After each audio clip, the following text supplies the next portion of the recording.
ఇవాళ 30 ఏళ్ల సుదీర్ఘ పోరాటం తర్వాత కూడా న్యాయం కోసం మరొక్కసారి అంతిమ పోరాటానికి దిగి ఒక చారిత్రక సందర్భం లోపల ఒక్కడిగా బయలుదేరిన మందకృష్ణన్న లక్షల మందిని కదిలించే సందర్భం లోపల మేము సైతం అంటూ రెడ్డి జాగృతి ఆధ్వర్యంలో ఈ కార్యక్రమాన్ని నిర్వహిస్తున్న శ్రీనివాసరెడ్డి గారికి, మధుసూదన్ రెడ్డి గారికి, వారి మిత్ర బృందానికి, అదేవిధంగా ఆర్యవైశ్య చైతన్య వేదిక గాంధీ గారికి, ఈ వేదికను పంచుకుంటున్న పెద్దలందరికీ హృదయపూర్వకమైనటువంటి జై భీములు తెలియజేస్తూ ఉన్నా.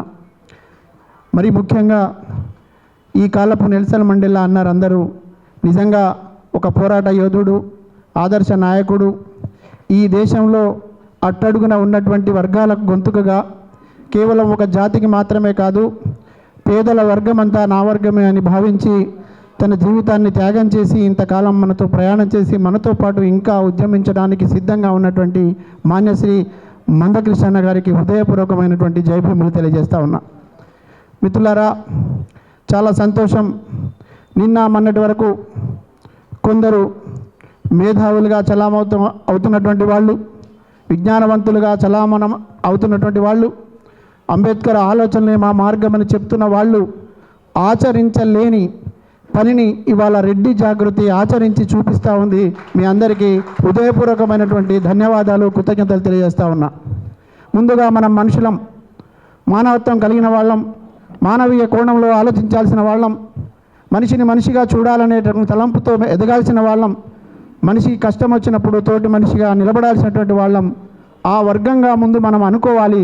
అది మీరు అనుకున్నందుకు నేను ఈ ప్రాంతం నుంచి ఎదిగి వచ్చిన ఒక జర్నలిస్టుగా, ఒక మైనార్టీ బిడ్డగా, ఒక సామాజిక ఉద్యమకారుడిగా సంబరపడుతున్న ఇటువంటి పరిణామాలు మునుముందు నిన్ని జరగాలని మనస్ఫూర్తిగా కోరుకుంటున్నా.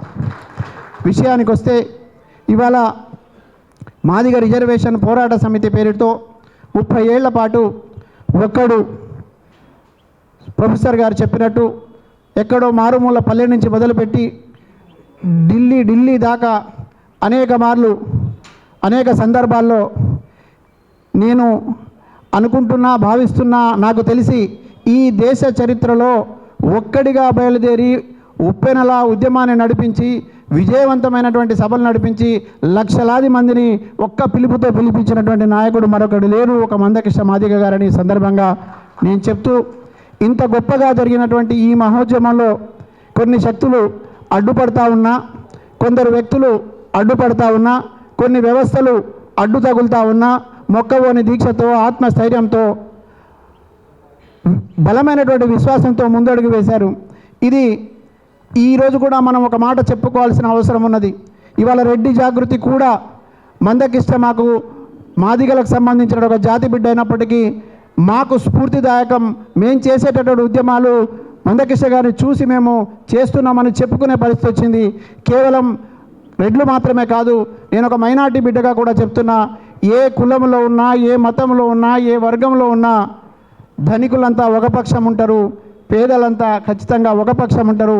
ఆ పేదల బిడ్డలుగా మనం ఒక తరం సంబంధించిన జరిగిన అన్యాయాన్ని, ఒక తరం అంతా నష్టపోయినటువంటి విధానాన్ని కళ్ళారా చూసిన వాళ్ళం. కళ్ళు మూసుకొని కూర్చోకూడదు, విషయాలు తెలిసిన వాళ్ళం, మాట్లాడకుండా ఉండకూడదు. ఇప్పటిదాకా ఒక లెక్క అయితే ఇప్పటి నుంచి ఒక లెక్క అనే పద్ధతి వచ్చింది. నిన్నటిదాకా కేవలం ఎంఆర్పిఎస్ అంటే మాదిగ బిడ్డలు మాత్రమే కలిసి వచ్చేటటువంటి పరిస్థితి ఉండే.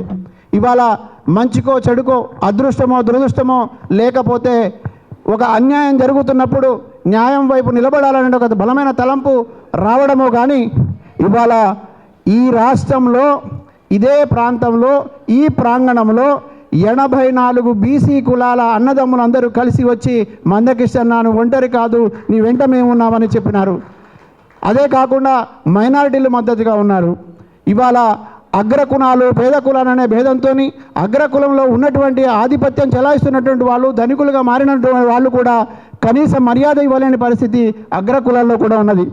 నిజంగా మిత్రుడు మధుసూదన్ రెడ్డి మాట్లాడుతుంటే నాకు చాలా సంతోషం వేసింది, నా గుండెల్లో ఆనందం ఉబికింది. ఎందుకంటే డాక్టర్ బాబాసాహెబ్ అంబేద్కర్ ఈ దేశానికి స్వేచ్ఛ స్వాతంత్రాలు వెల్లివిరియాలని, ప్రతి మనిషికి మాట్లాడే హక్కు ఉండాలని, ప్రతి మనిషి సమానంగా జీవించబడాలని, ఈ దేశంలో ఉన్నటువంటి ప్రజలంతా సమానత్వంతో కలిసిపోయి ఉండాలని, అంతరాలు లేని సమాజంగా ఇది నిర్మించబడాలని, అసమానత లేని సమాజంగా నిర్మించబడాలని కోరుకుంటున్నప్పుడు చాలా విషయాలు రాసినాడు. మధుసూదన్ రెడ్డి మాట్లాడుతున్నప్పుడు ఇప్పుడు చెప్పినటువంటి విషయాలు నేను అనుకుంటున్నా, నేను నమ్ముతున్నా, నేను విశ్వసిస్తున్నా. మిత్రులారా, ఆ మిత్రుడి మాటను కింది దాకా మీరు తీసుకెళ్ళండి. ఆ మిత్రుడు చెప్పిన విషయాలు అక్షర సత్యాలు, అవే నిజాలు, వాస్తవాలు గ్రహించాలని కూడా ఈ వేదిక ద్వారా నేను చెప్పదలుచుకున్నా. ఇవాళ చాలా అభూత కల్పనలు జరుగుతూ ఉన్నాయి, అబద్ధాలు చెప్పబడతా ఉన్నాయి. మందకృష్ణ మీద కూడా విమర్శలకు సంబంధించి అలవాటుగా మారినటువంటి ఒక వర్గం అదే పనిగా ముప్పేట దాడి చేసే ప్రయత్నం చేస్తూ ఉన్నది. ఇప్పుడు ఈరోజు మధుసూదన్ రెడ్డి మాట్లాడినటువంటి విషయాల్లో ఏం సమాధానం చెప్తారో కుహనా మేధావులారా ఆలోచించి మధుసూదన్ రెడ్డికి ఆన్సర్ చేయండి అని నేను ఈ వేదిక ద్వారా మీకు చెప్పదలుచుకుంటున్నా. కేవలం ఒక ప్రొఫెసర్ గారు మాట్లాడుతూ కూడా చెప్పినారు, ఇవాళ సప్పండ వర్గాలు కలిసి వచ్చి ఒక న్యాయమైన డిమాండ్తో ముందుకు పోతున్నటువంటి ఒక ఉద్యమ నేతకు సపోర్ట్ చేస్తున్నప్పుడు, నిజంగానే మీకు టెక్నికల్ అంశాలు ఉన్నప్పుడు, లేదంటే న్యాయపరమైనటువంటి మీకు ఏదైనా అభ్యంతరాలు ఉన్నప్పుడు న్యాయస్థానాల ద్వారా పరిష్కరించవచ్చు. నిజంగానే పార్లమెంట్ అని అంటున్నారు కదా, మీరు పెత్తనం చేస్తున్నటువంటి వాళ్ళు అక్కడ కూర్చొని ఉన్నారు కదా, 30 ఏళ్లుగా మీరు చేసిన ప్రయత్నం ఏంది? ఇవాళ ఈ రోజుల్లో నోటి దగ్గరకు వచ్చిన ముద్దను పక్కకు నెట్టడానికి మీరు చేస్తున్న ప్రయత్నం చేస్తున్నప్పుడు మీకు కొంచెం సిగ్గు అనిపించట్లేదా అని కూడా ఈ సందర్భంగా నేను చెప్పదలుచుకున్నా.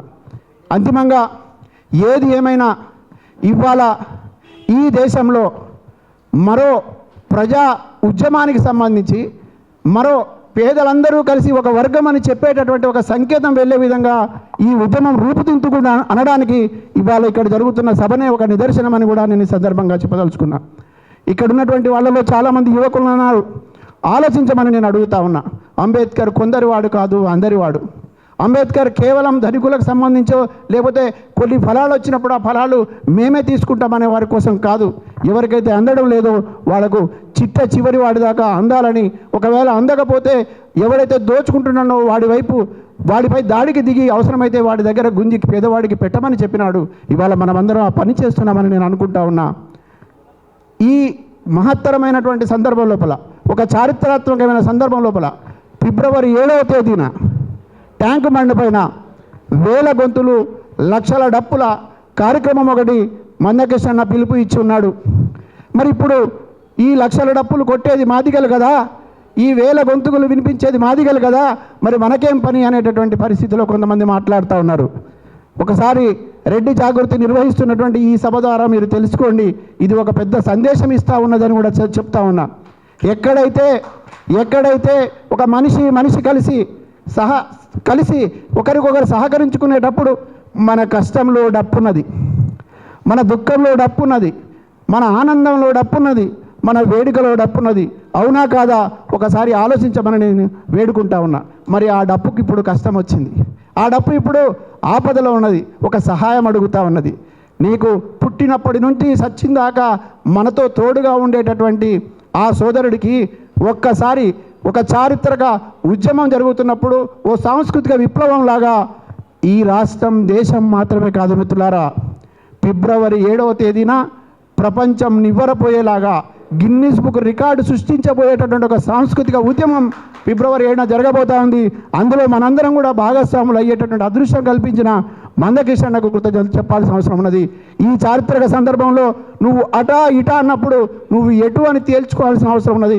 అప్పుడే నువ్వు జ్ఞానవంతుడు అవుతావు, అప్పుడే వివేచన కలిగిన వాడు అవుతావు, అప్పుడే నువ్వు అంబేద్కర్ ఆలోచనని గౌరవించిన వాడు అవుతావు, ఈ ప్రజాస్వామిక ఉద్యమానికి నిలబడిన వాడు అవుతావు, ప్రజాతంత్రవాది అవుతావు అనే విషయాన్ని తెలియజేస్తూ ఇంత గొప్పగా ఈ కార్యక్రమాన్ని నిర్వహించి మాట్లాడే అవకాశం కల్పించిన మిత్రులందరికీ కూడా కృతజ్ఞత తెలియజేస్తూ ముగిస్తా ఉన్నా. జై భీమ్.